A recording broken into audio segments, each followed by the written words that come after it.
Mati ni mjamzito. Hey yo, what's up good people? So about Janash aka Mr. B Posy and welcome to Janash Kenya TV.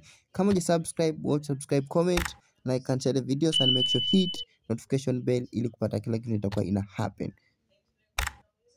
Yes. Sema mambo imechemuka. So unajua mtu kama mwanaume guys ameona hawezi akaficha.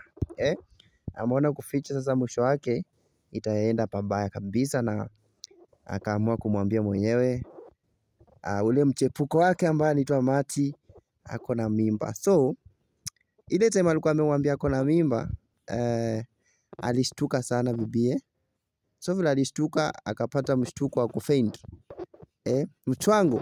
Na vile alifaint, kumbuka niko pale kukupea moja kwa moja. Vile alifaint hivyo sasa katika episode ya leo akawa ameamka. So after ameamka ndo manyanya akaamua kumwambia ukweli. Mati ni mjamzito na simuachi. Sema mambo kuchemuka. So acha tuone itakuwaje kwaje. Mimi niko tu hapo kwa pakulia ya ile uhondo ambao mimi nimejua. Mimi nishajua pale amemwambia Mati haezi akamwacha.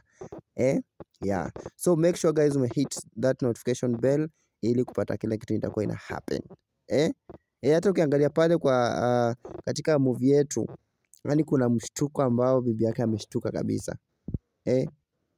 Na vile kunaenda inaonekana anapenda sana manyanya, kwa sababu haizi muacha hata kama amemwambia hivyo ati haizi achana na ule mchepuko wake.